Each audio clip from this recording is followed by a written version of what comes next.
plonger dans un bain de sang. Aujourd'hui, je vais te parler du film Iron Lungs, réalisé par Markiplier et adapté du jeu du même nom, jeu auquel je n'ai absolument pas joué, donc je ne pourrai pas vous comparer le jeu et le film.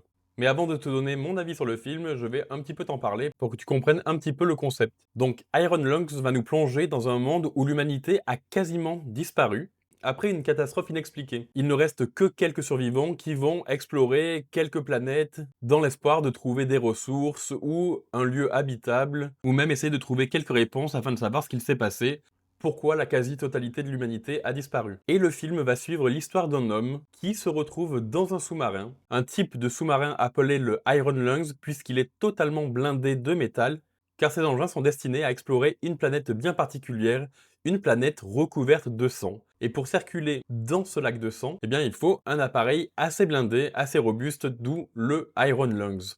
Donc, comme je vous le disais, on retrouve cet homme dans ce sous-marin qui a une mission bien concrète, aller dans les profondeurs de ce lac rouge afin de photographier ce qu'il y a sous la surface et de revenir avec des informations. C'est un huis clos, donc tout le film se passe totalement dans le sous-marin, avec très peu d'espace, une visibilité quasi nulle, des bruits totalement inquiétants à l'extérieur du sous-marin, et l'étrange sentiment que quelque chose d'énorme et d'inconnu se déplace autour du sous-marin. Je vous le dis tout de suite, pour les claustrophobes et pour les thalassophobes, ce film n'est pas fait pour vous. Donc le film, ça va être ça, cet homme enfermé dans un sous-marin, en train d'essayer de trouver un chemin à travers un océan de sang où on ne peut absolument pas voir, avec pour seule fenêtre sur le monde extérieur, un appareil photo placé sur le devant de l'appareil qui prend des photos sous forme de radiographie pour essayer de voir ce qu'il y a à l'extérieur. Et pour mon avis, bon déjà je tiens à préciser que je n'ai pas joué aux jeux vidéo, donc je pourrais pas comparer, comme je vous disais, le film et le jeu vidéo. Et globalement, je dirais que je n'ai pas passé un mauvais moment, j'ai trouvé même que le début était très prometteur. Le concept était original, un homme enfermé dans un sous-marin, avec très peu d'oxygène, et une créature énorme qui traîne autour du sous-marin. Honnêtement, il y avait de quoi faire un bon scénario, dans une ambiance hyper anxiogène.